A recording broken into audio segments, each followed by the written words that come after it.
So in my last two videos I was a little bit lazy when editing and I wasn't wearing headphones, and I forgot that my microphone is mono, so the audio was only coming out of the left channel. Now this is a common problem, but there is no easy fix within iTunes, but there is one trick which I can show you which makes it actually quite quick and simple. So first we'll record a little clip of audio. As you can see, I've got the record window up here, and while I'm speaking there's only action on the left channel, there's no action on the right channel, and there's no way to correct that here. So I'll just go ahead and record something. Test 1 2 3 recording, and then I'll play that back. Test 1 2 3 recording, and what you'll hear is that is only coming out of the left channel. If you're wearing headphones you'll hear it easily. On a laptop or other speakers it might be a little less clear, but if you're watching this video then this is a problem you're having too. So let me show you how to solve it.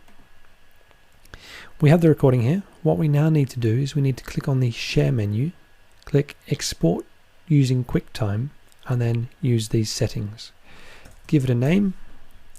From the export drop down select sound to wave, then click options.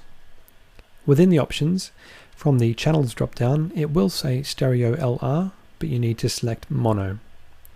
Make sure that the audio quality is nice and high, and then click OK and save. That will export the audio only from the movie. So then we need to go and find that audio file that we've exported, and we just drag it back onto the video and drop it. Make sure that it goes from the very start. We'll delete the existing audio track which was which was only coming out of the left channel, and we'll play the new audio which is also mono, but it should be coming out of both channels. So let's have a listen. Test 1 2 3 recording. So as you can hear now, the audio is coming out of both speakers, and that's the quickest and simplest way to fix this common problem. So for more tips and tricks on creating better videos and better audio on your videos, subscribe to this channel because there's plenty more coming up. Thanks.